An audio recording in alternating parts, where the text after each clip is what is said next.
My orders were clear. Eliminate Solomon Lane. A simple directive on paper, and not in my gut in reality. 2 years since we brought him down, and MI6 still saw him as a loose end, a threat they couldn't afford. And me? I was the instrument of that cleanup. My freedom, my absolution, hinged on his death. A bitter pill, considering everything. Then Paris. The plutonium cause, John Lark, and Ethan throwing himself into the fire. I was supposed to protect Lark, ensure Lane's escape. Orders. But watching Ethan about to be taken down by that brute in the nightclub restroom, instinct took over. Lark died. My mission parameters shifted. Again. Protecting Ethan, it seemed, was becoming a recurring, unauthorized addendum to my official duties. He thought I was there to kill Lark. He didn't understand. Or perhaps he understood too well. MI6 had me on a leash, a very short one. Kill Lane, or never stop running. That was the deal. They couldn't risk him talking, not after what he knew, what he'd done. And I, having been so deep undercover with him, was just as much a liability in their eyes. The convoy ambush in Paris, my chance.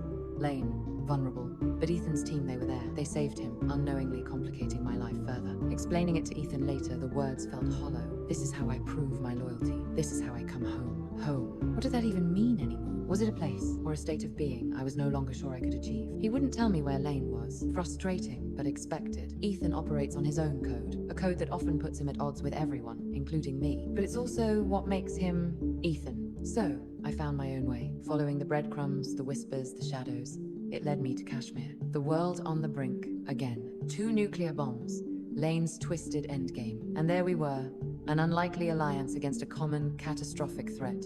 Benji, Luther, Ethan, and me.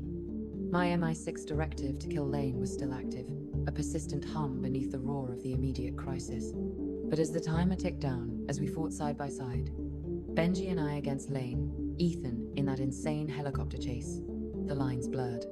My mission, their mission, it all became one. Survive, save millions. We did it. The bombs disarmed, Lane secured, again.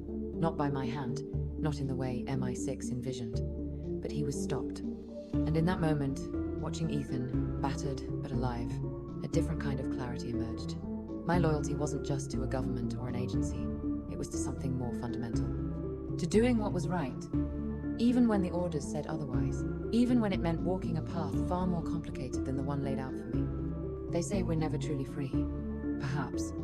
But in those moments, fighting alongside Ethan, choosing to protect rather than just eliminate, I felt something close. I knew. We had bought the world a little more time.